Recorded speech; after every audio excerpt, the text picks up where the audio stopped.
Hi, I'm Kaylee Baker, and this is my presentation on cellular respiration and photosynthesis. Are they catabolic or anabolic? Cellular respiration is a catabolic process during which glucose is broken down to release usable energy for a cell.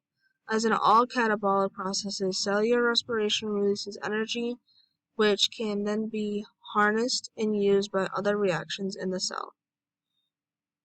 Photosynthesis is an anabolic process during which plants use energy from sunlight to convert carbon dioxide gas and water into sugar molecules. How they relate to each other?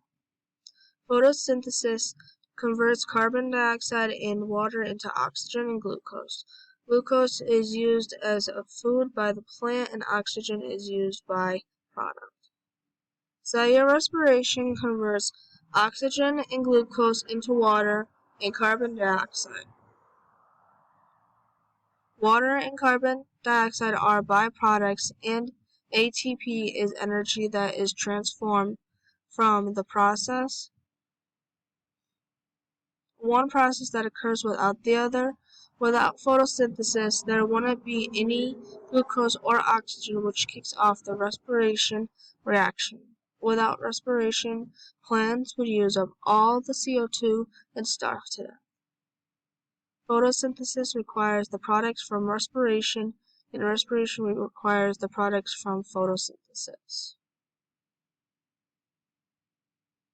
That is my presentation on cellular respiration and photosynthesis.